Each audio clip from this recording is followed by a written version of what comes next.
Welcome to our discussion of Rabbi Schneur Zalman of Liadi, known as the Alter Rebbe, the first Chabad Rebbe.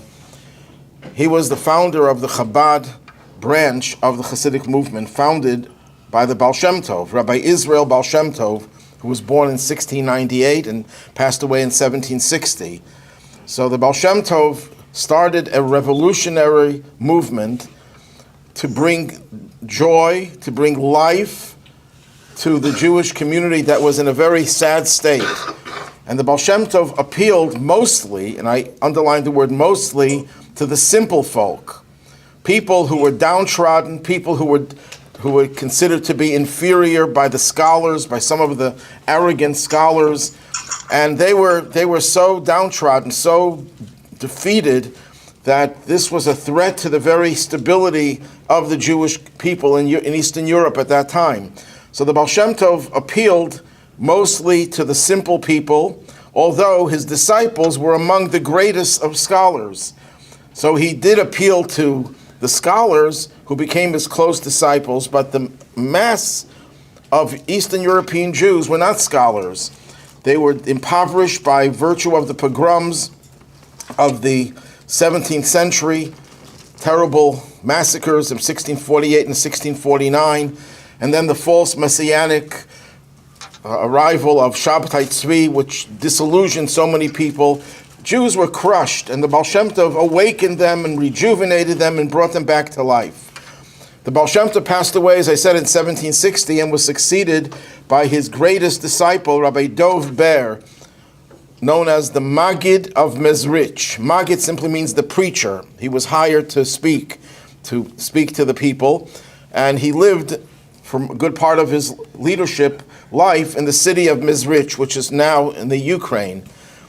He passed away actually in another city, in Anipoli. But at any rate, the Maggid of Mezrich broadened the Chassidic movement, spread out throughout the entire Europe, except for Western Europe, Germany, France, it didn't reach there, but it reached Lithuania, it reached White Russia, it reached Poland, of course, and Hungary, the Carpathian Mountain area, and it really strengthened the Chassidic movement. The Maggid of Mezrich was known as a tremendous organizer. He was extremely organized, and he was able to structure the Chassidic movement to reach to each geographic area based on the needs of that area. When he passed away, the Chassidic movement branched into many different branches by design. It wasn't a dispute. People broke away, and this happens very often also, that there's always a breakaway. There's the synagogue that you go to, and the synagogue you don't step foot in. So you have to always have two. But this was not a breakaway. The Maggid of Mezrich designed this, that each area of Europe should have a Chassidic leader who was fit, who was appropriate for that area. And that's where Rabbi Schneur Zalman comes into the picture. He was chosen to be the leader in White Russia, Belarus, and Lithuania, the stronghold of the opposition to the Chassidic movement. But let's not get ahead of ourselves. Let's start off with his birth. First, he had to be born. He was born in 1745. His parents were hidden followers of the Baal Shem Tov.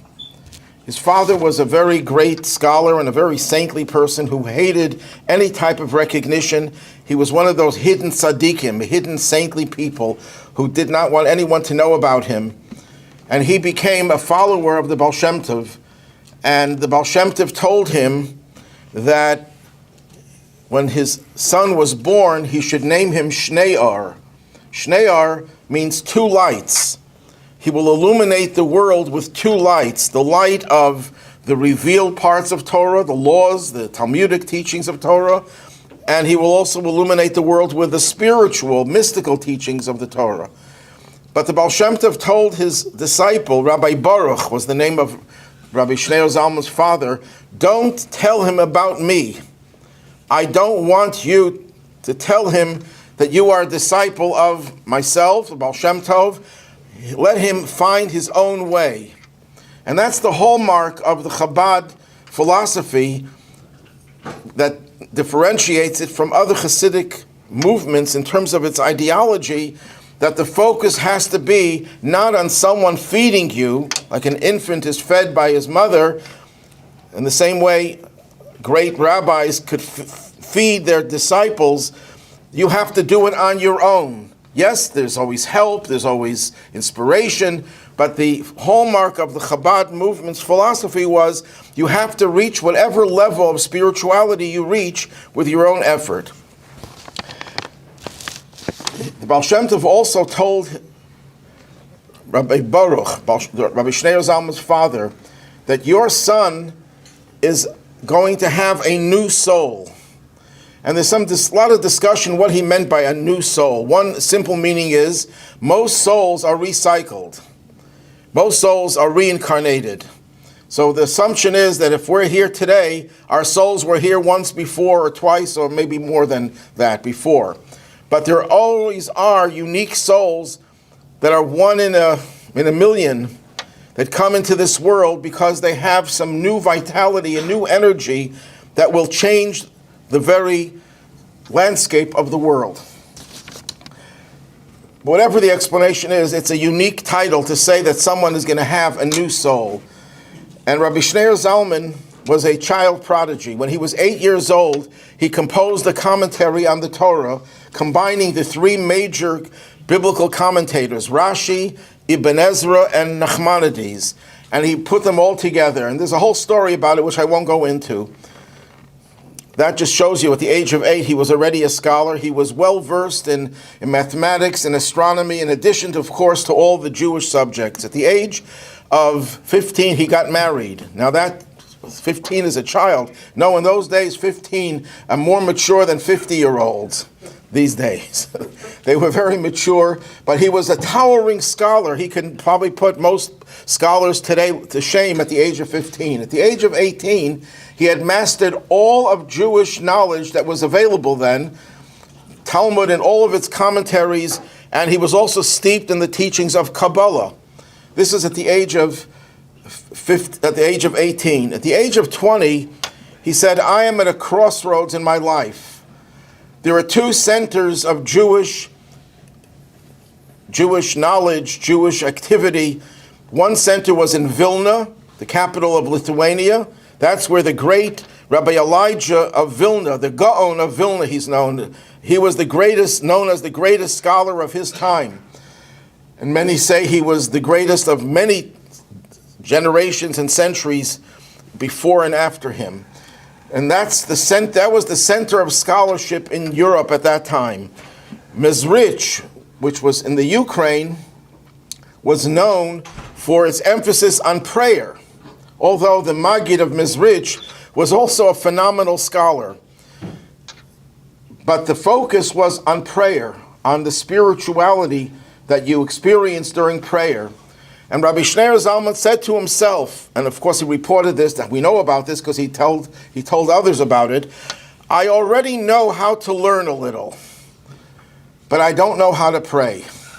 Now, of course, he didn't mean it in this literal sense of the word. He was a man that was a spiritual giant who prayed with the deepest feelings and concentration, but he felt that his fulfillment of prayer was far, far less advanced than his fulfillment of his quest for knowledge.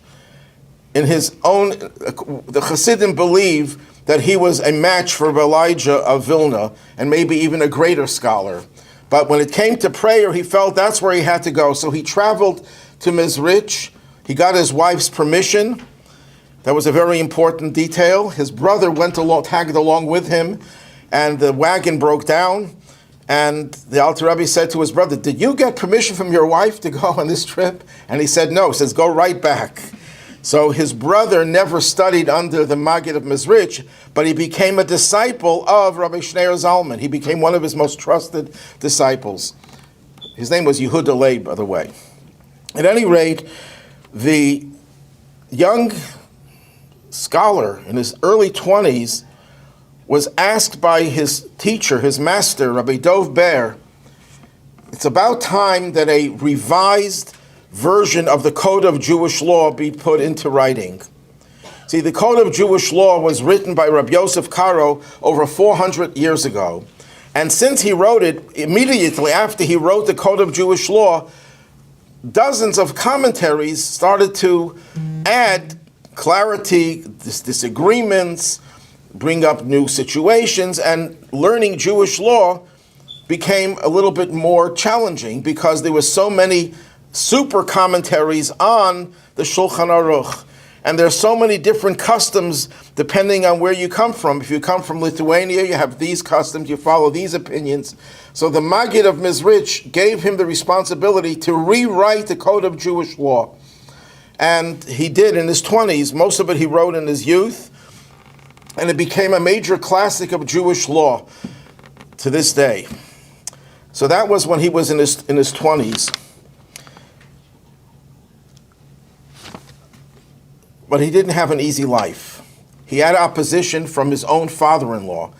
His father-in-law, when he discovered that his son-in-law became a Chassid, you have to realize in those days the opposition to the Chassidic movement was no less than the opposition to Maimonides. And if we're looking for parallels between the two, that's one of the parallels. They both encountered tremendous opposition to the extent that his father-in-law, who was a respected member of the community, demanded that he give his daughter, that Rabbi Schneur Zalman give his wife, this man's daughter, a get, a divorce.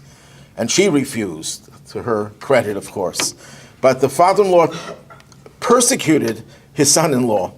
The story is told that one Friday night, the Alter Rebbe would pray for hours. When he came home, and he didn't have a big house, he had one big room or so, he discovered that his father-in-law took all the food out of the room and all the drink. There was no wine, there was nothing. And he's supposed to make Kiddush Friday night and eat a meal. Well, he didn't have a meal. So he found some vodka. And he didn't even have a cup. He took a big bowl and he drank the bowl of vodka. And his father-in-law expected to find him drunk. And instead of being drunk, he was up all night studying Talmud. So this is just one little illustration of the opposition that he encountered from his own father-in-law. But that was nothing compared to the opposition he encountered from what the self-proclaimed misnagdim.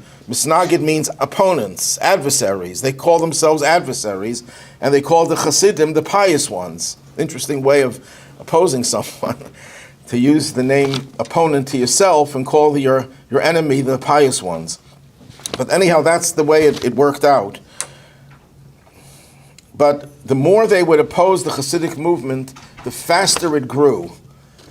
There's no real figures to tell you how many Chassidim there were in the world and how many Rabbi Schneur Zalman have. The estimation is that when he passed away, he had over 100,000 followers in all of Belarus, Ukraine, and Lithuania. So the more they were opposed, the stronger the movement became. Now, why were they opposed? I'm not going to go into a whole discussion of that, but there were several reasons why they were opposed. Number one, this is soon after the false messiah, Shabbatai Tzvi, who used mysticism as his basis for his claims of messianic claims. So people were wary, and that wasn't the only movement. There was another Frankist movement, but any movement that started to use mysticism and were a new movement were aroused suspicion. Is this a breakaway movement from Judaism? That was a legitimate concern that great rabbis had. Then there were some ideological differences, which I can't go into right now because it'll take us too long. But there were some ideological differences on how to interpret different teachings of Kabbalah, of the Ari. The Arizal, who lived 400 plus years ago, was the greatest Kabbalist of all times, and there were some disputes about how to interpret his teachings. So those were legitimate ideological disputes, and Judaism never feared disputes, arguments. We always argue, and that's a positive thing about Jews. We argue, but we get along. We have differences of opinion, but we don't hate each other, ideally, of course. It doesn't always work out that way, but that's the way it should be ideally. So there were some ideological differences. There were some suspicions of Shabbatai Tzvi. This might be the followers, secret followers. And then there was some political issues. They were afraid, some of the people in the opponent, the adversary community were afraid that the Chassidim were going to become very powerful. They were a growing movement. So there were some political differences. People were afraid of losing their positions.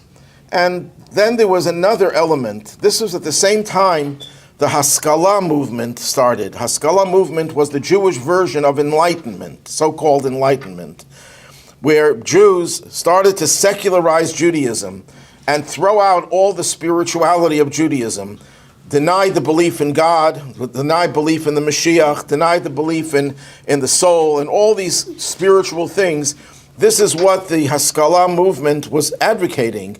And they realized that the only way they could change the Jewish people from their backward ways, from the Dark Ages, which is what they said, of course, is by bringing a wedge, driving a wedge between the so-called traditional Jews. So how do you drive a wedge? You create a split between the Chassidim and the non-Chassidim, which was very successful. It didn't stop the Chassidic movement from growing, but it almost worked. All of these different factors together. Now, in 1772, just a few years before the United States declared independence, the Vilna Gaon signed a ban against the Chassidim, a ban which meant you have to persecute them, you have to oppress them. Now, many people say that the Vilna Gaon lived in a very cloistered life. He didn't really know what was going on in the outside world. He was just told things by certain troublemakers who wanted to create this schism between the Chassidim and the others. We have that same phenomenon even today in Israel. There are some very prominent great rabbis who are in their 90s, who don't really know what's going on in the outside world, but they're told by various people, and sometimes these people have agendas. So they get these great rabbis to sign on to whatever their agenda is, not really knowing all the details and all the facts. And it's a very painful thing, because these are really very special people. These are not bad people, these rabbis. And they're great scholars.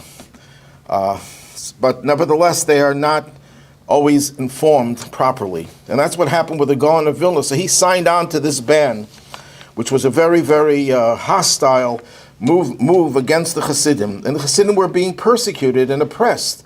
They were driven out of synagogues. Their jobs, they lost their jobs. It was a very, very ugly type of opposition. Now, in 1772, that same year, the Maggid of Mezrich passed away. There's a sad story about his passing. Before his passing, in response to the ban against the Chassidim, some Chassidic leaders wanted to put on a counter ban against the opponents.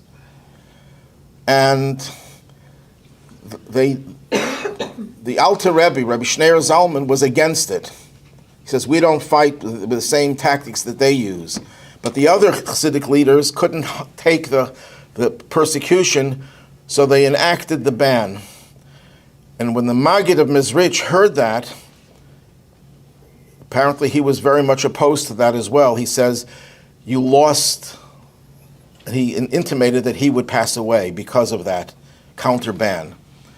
And he said to Reb Schneur Zalman, you sensed something that no one else sensed. Rabbi Schneur Zalman felt that the counter ban would cause problems for the Maggid of Mezrich, and he would pass away as a result. And he passed away a few months later after that ban was counterbanned. Rabbi Schneur Zalman, after his teacher, his master, passed away, started a new system of spreading Chassidic teachings, because his job, he was allocated to be the teacher and the master in the area of the opposition, the area of scholarship. Most of the Jews who lived in Ukraine, who lived in Poland, were simple Jews. There were great scholars there, but most of the people were simple. But the Lithuanian Jews, those were the elite, those were the scholars, And that's where the opposition came from. And Rabbi Schneur Zalman was given the mission to be in the lion's den, so to speak, and to attract adherents to the Chassidic movement, which he did, and he was very successful at that. And the opposition grew even more and more because of that. The more successful he was, the greater the opposition, to the point that he thought, I have to do something to quell the opposition, because it was getting very, very painful and destructive and ugly. So he went with a colleague of his. Actually, he was half teacher, half colleague, Rabbi Mendel of Vitebsk. Those who are familiar with Belarus know the city of Vitebsk. And there's a town near Vitebsk called Haradok. So he was in both places. He's known as Mendel of Vitebsk and Mendel of Haradok, who was Reb Schneur Zalman's senior colleague and partial mentor. Both of them decided, we're going to go to the Gaon of Vilna and we're going to debate with him. And at the end of that debate, you'll see that we'll make peace between the Chassidim and the Misnagdim. The problem was the Gaon of Vilna did not open the door to see them. There are different versions of the story, but everyone agrees that he left. Some say he left out of a window, so he shouldn't have to confront them. He had heard so many negative things that he did not even want to meet with them. That was such a sad thing, because had they met, they would have probably disagreed, but they would have disagreed amicably, and the band would have been withdrawn, and there would have been peace. But that's the way of life. That's life. In 1778, they issued another ban against the Chassidim. And this ban was even worse than the first one. Now, in 1796, Reb Schneur Zalman published his magnum opus, his most important work. It's his smallest work, or one of the smallest, but it's his most important one, known as the Tanya. The Tanya is called the Book of the Intermediates. It's a book that tells us how to win the struggles in our lives, how to reach the level of being able to be in control of your life. And in this book, he presents the primary fundamental teachings of Chassidus, dealing with God's unity. What do we mean when we say in the Shema, God is one? Are we just negating idol worship? No, we're more sophisticated than that. We don't have to tell ourselves every day, we don't believe in Zeus, we don't believe in Jupiter, we don't believe in all these idols. Why would we have to do this every day? We affirm God is one, that to mean that there is nothing else but God. Everything is a manifestation of God. And that's one of the foundations of Chabad Chassidic philosophy. And it's the first systematic work of Chassidic teachings. You see, there were a lot of Chassidic books published that were more like commentaries on the Torah, giving different parts of the Torah a Chassidic flavor. But this is the first and really the only real systematic work of Jewish philosophy. It's a fusion of philosophy, mysticism, and psychology all in one. And it was a guide for the perplexed. But the perplexed of the Alter Rebbe's period were not the same perplexed Jews of Maimonides' era. Maimonides' perplexed were Jews who couldn't reconcile in their own minds the conflicts between Greek philosophy and Judaism. They had a problem. To them, Judaism was not logical as Greek philosophy was. And Maimonides had to show them that Judaism was logical. That's the type of perplexed that lived then. In Rabbi Schneur Zalman's life, the perplexed didn't care about Aristotle. They could care less about Plato and Socrates. They could care less about Greek logic. They believed in the Torah. Their perplexion, what they were perplexed about was, am I able to live my life fully in tune with God's will when I have evil inclination? I have desires that are incompatible with God's will. How do I grow in my Judaism? How do I develop a relationship with God? And they had a lot of questions, a lot of spiritual questions. And they would come to Reb Schneur Zalman, and he was their counselor. And then he had so many followers, he says, I can't handle all these people. So he wrote down all of his answers in a book form, and that became the Tanya. But he never published the Tanya at first. First, the Tanya was handwritten, and copies were just written. Everyone would just copy it from another copy, until such time when he realized that if he doesn't publish it, something terrible will happen. Because what the opponents did is to take a copy of his Tanya and rewrite it and insert certain things that he never wrote that were very anti-traditional Judaism. And this is what they showed the Vilna Gaon and others. Look what this man is writing. This is heresy. So how do we know this story? Because one of his Chassidim was once in a town, and there was a man there with a table selling copies of the Tanya, handwritten copies. So he picked up, and this man the Chassid was a rich man. He picked up one of the copies, and he saw how things were added in there that were obviously not there. So he said, "Can I buy all of your copies?" And he bought the entire load of copies, of the fraudulent copies, and he destroyed them. But when the Rabbi Schneur Zalman discovered what was going on, against his own interest, he was a very humble person. He had no plan of publishing anything. In fact, his code of Jewish law, he never published. It was published posthumously, except for one little section, which he published anonymously. So here's a man who was not interested in promoting himself, but he was interested in making sure that they don't distort, so he reluctantly had the Tanya published. To this day, there are about 7,000 different editions of the Tanya. The Rabbi wanted the Tanya should be printed in every city in the world, wherever there might be a Jew, to bring the holiness of the book to every part of the world. So there are about 7,000 editions by now. At any rate, Rabbi Schneur Zalman had the Tanya published, and that, of course, aroused even more opposition.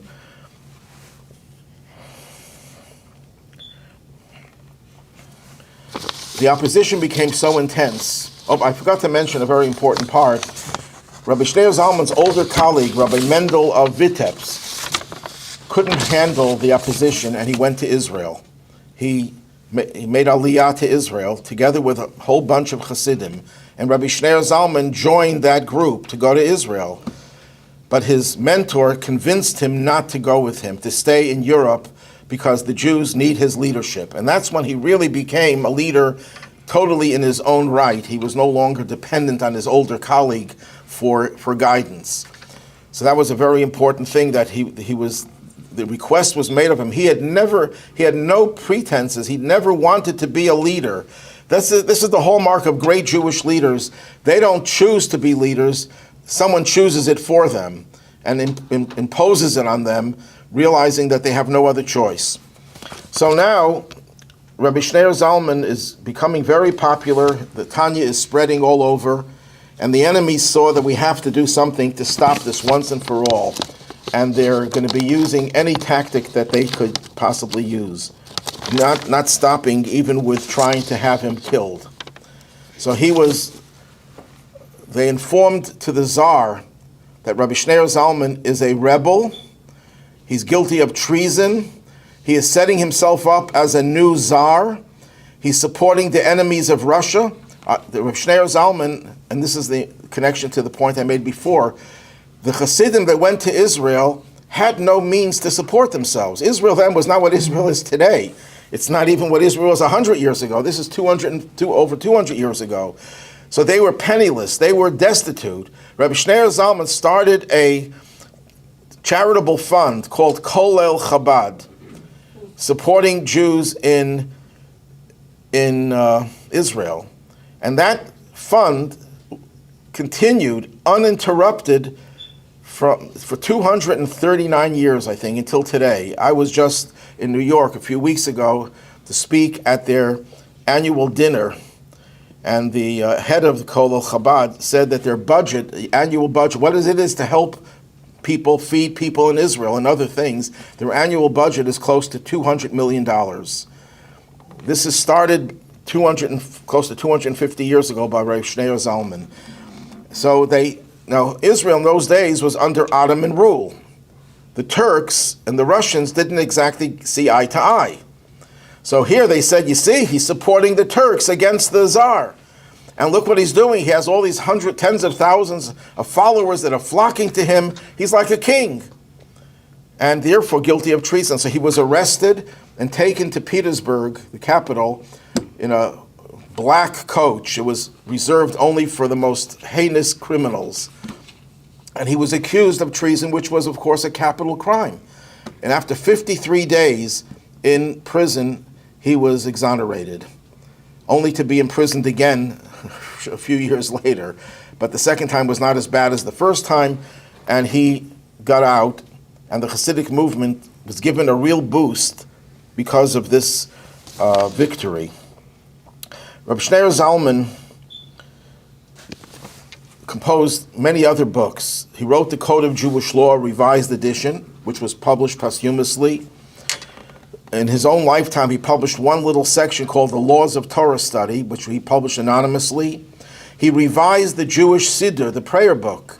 He took 60 different editions of the prayer book, and he sifted them to find the prayers that were most accurate grammatically, that conformed to Jewish law most meticulously, and were consistent with the mystical teachings of Kabbalah.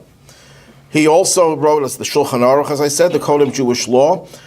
There are two books called Torah Or and Likutei Torah, are his discourses on the Torah.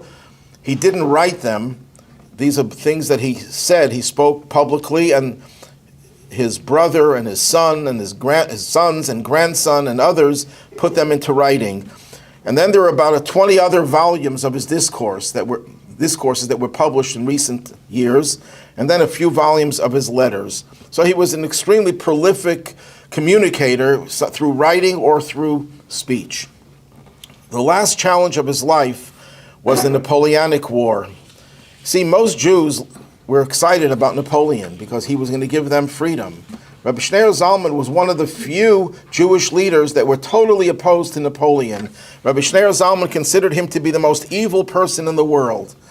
Now, people are surprised when they hear this because he felt that Napoleon's ego was so great, and we all know what kind of ego he had, and his ego did him in, because if he wasn't so arrogant, he wouldn't have fought against Russia at that time. But Rabbi Schneur Zalman felt that if he takes over Russia, that would be the end of Judaism in Russia. The Jews would totally assimilate, and there would be no, and he knew that the Tsar was no good friend of the Jews. He had experiences with the Tsar. The Tsar was the one who ordered his incarceration. But nevertheless, he knew that under the Tsar, the Jews would not assimilate as quickly. It's only when the communists took over, that's what brought assimilation to the Jews in Russia. But under the Tsar, Jews still remained Jewish.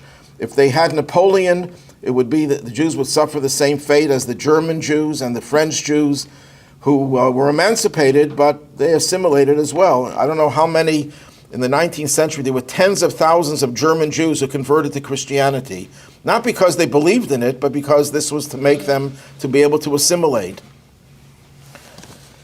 So in his fleeing from Napoleon's armies,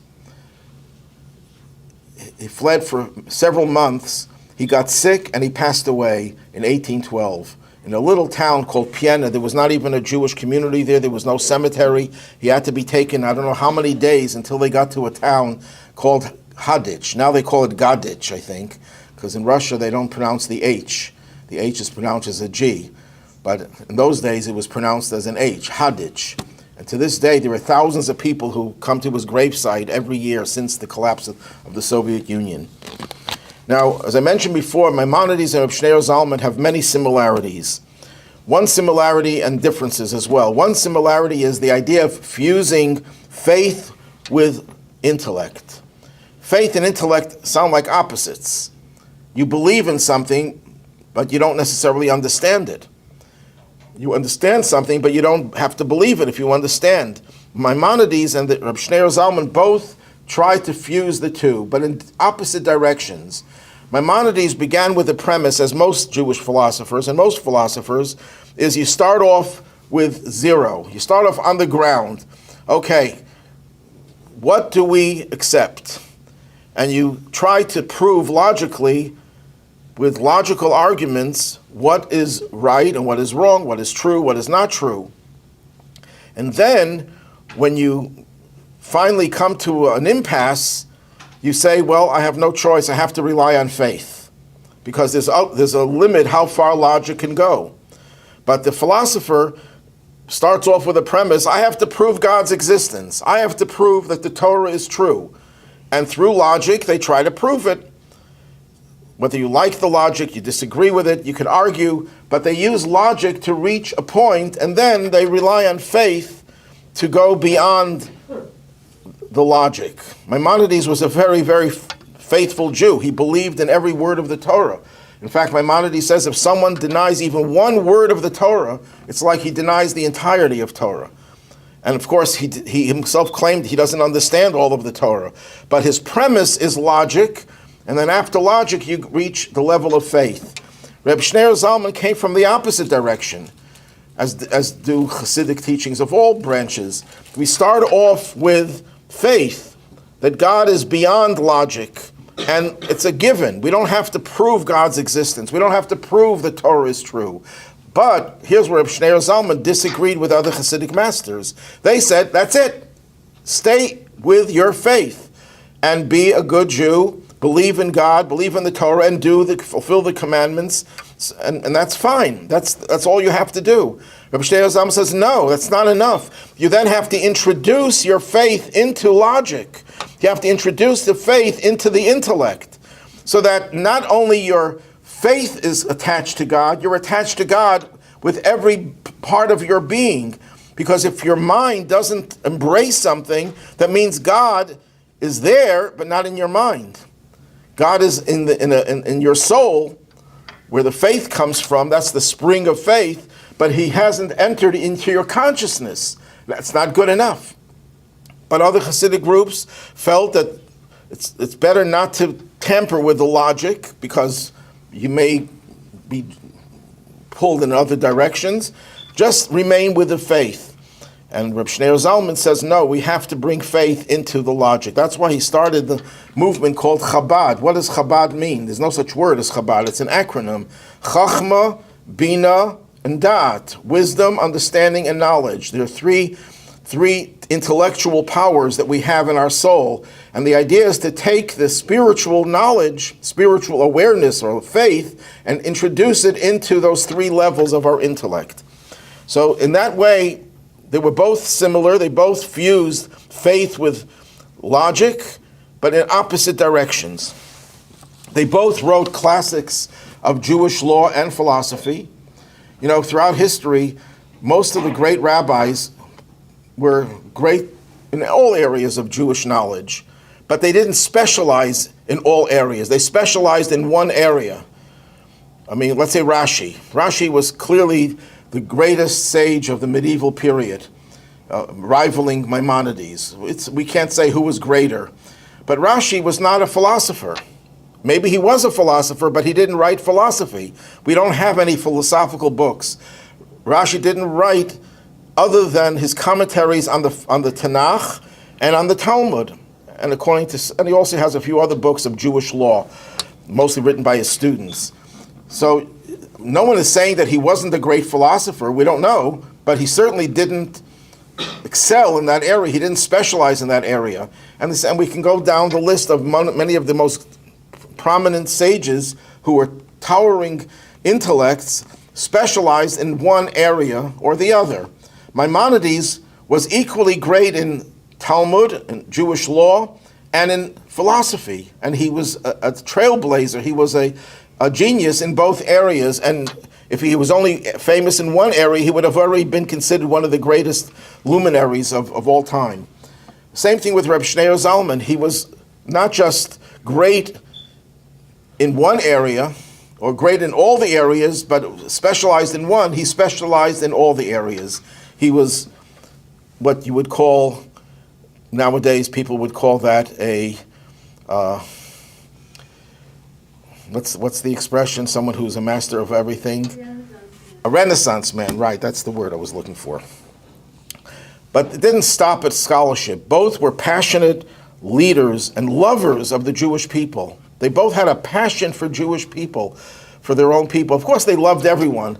People who say, I love everyone equally, that's nonsense. You don't love your children the same way you love some total stranger. If you do, on the same level, then there's something wrong. You love your children more than you love a stranger, and that's the way it should be. But Rambam and Schneur Zalman consider the Jewish people their own children. That's the hallmark of the greatest of Jewish leaders, who were passionate and were willing to give their lives to help others. Both endured tremendous opposition, both from Gentile and Jewish sources. But a difference between them was with regard to Kabbalah, mysticism. There's a big debate among historians, Jewish historians, if Maimonides was aware, was exposed to the teachings of Kabbalah.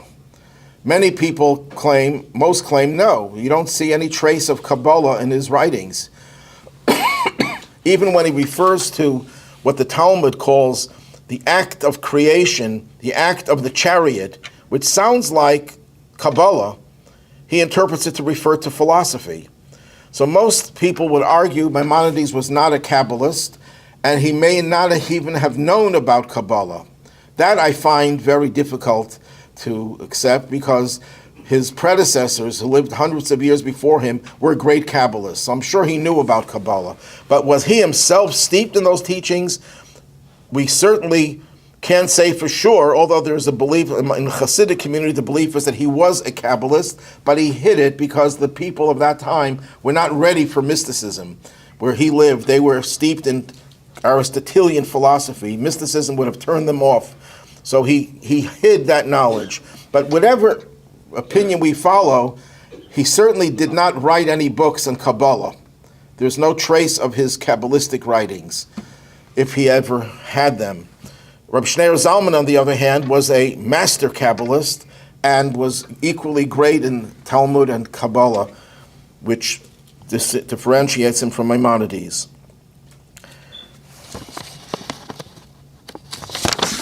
And I think we covered the subject briefly. If anyone has any questions, please feel free to unmute. If you're on Zoom, if you're not on Zoom, you don't have to unmute. Excuse me. In the very beginning, you little bit touched the subject about soul move from one person to other. Yeah. Reincarnation. Reincarnation. Is it or not? Yeah. We believe in reincarnation. Reincarnation is mentioned in the Zohar most prominently, and this is interestingly, the people have this erroneous view that the Gaon of Vilna, the opponent to Chassidus, was a rationalist, and he didn't like the mystical teachings of the Chassidim. The Gaon of Vilna was one of the greatest Kabbalists of all times. In fact, he wrote dozens of books, most of which are on Kabbalah. The Gaon of Vilna did not like Rambam's philosophical writings. He was anti-philosophy, the Gaon of Vilna. So the whole rift between Chassidim and the opponents, to say that it was based on Kabbalah, that the opponents didn't like Kabbalah, is not true. It's absolutely false. It's interpretation of the teachings of Kabbalah that were at the crux of their dispute. Interpreting certain things which the Gaon of Vilna had a different interpretation from Rabbi Schneur Zalman. And that's what it was a legitimate difference that had nothing to do with, it had something to do with the opposition, but that was the minor cause of the opposition. One more. You told about some rabbis of... Oh, I forgot to, I started off. The Gaon of Vilna takes the book of Jonah and interprets the whole book as a metaphor for the soul coming into this world another time. That the whole book of Jonah is divided into two parts, and the Jonah is a metaphor for the soul. The soul comes into the world in different stages, at different times. The same soul in different bodies. So the Gaon of Vilna, who was the opponent of the Chassidic movement, was much more steeped in reincarnation than the Chassidic movement, actually. He puts much more emphasis on it. Yes, no. You talk about Rabbi Kanevsky, yes? I didn't mention any names. I know. I say this name. Yes, he is a great scholar, a very pious, righteous man. He's a man who every year he goes through the entire Babylonian Talmud, Jerusalem Talmud, Maimonides, Code of Jewish Law, Zohar. He studies it every year for the last 80 years. He's been going through it. He's a brilliant scholar, but he's 93 years old, I think, and he has people around him that give him information, and I'm not always sure that they give him the right information. Sometimes it's because they may have an agenda, and I'm not saying their agenda is bad, but he is not privy to the information about some major things that he should have known if they were really relying on his decisions. Can you give an example of what Kabbalism is? You want me to turn you into a frog? Yes.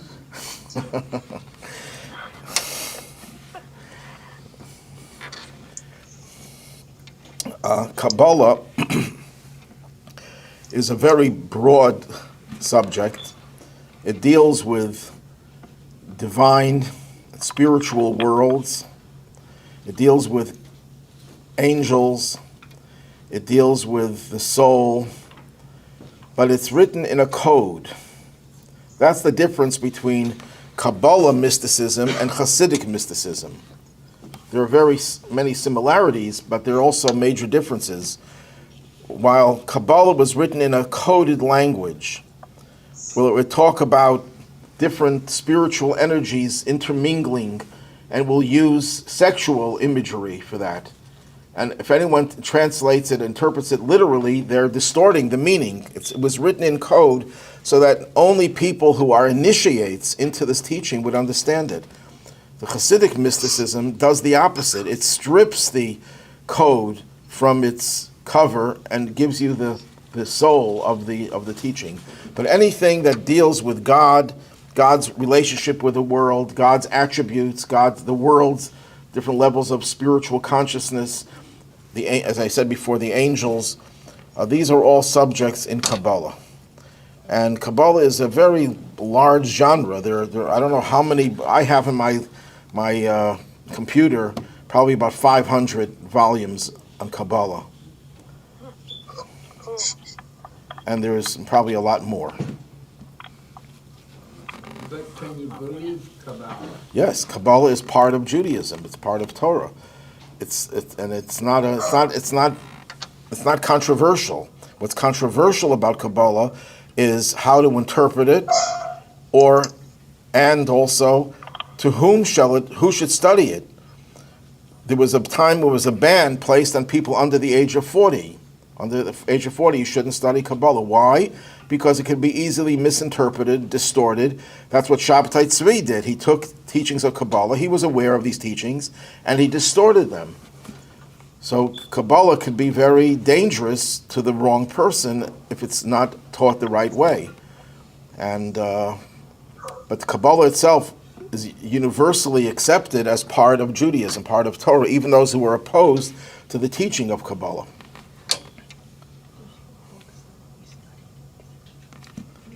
Any other question? Any the zoomies, zombies?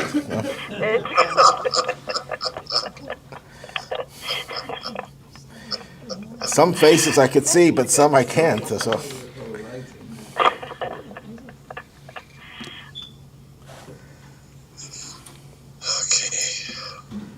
Let me see Rabbi, the chat. thank you. Have a good day, and everybody.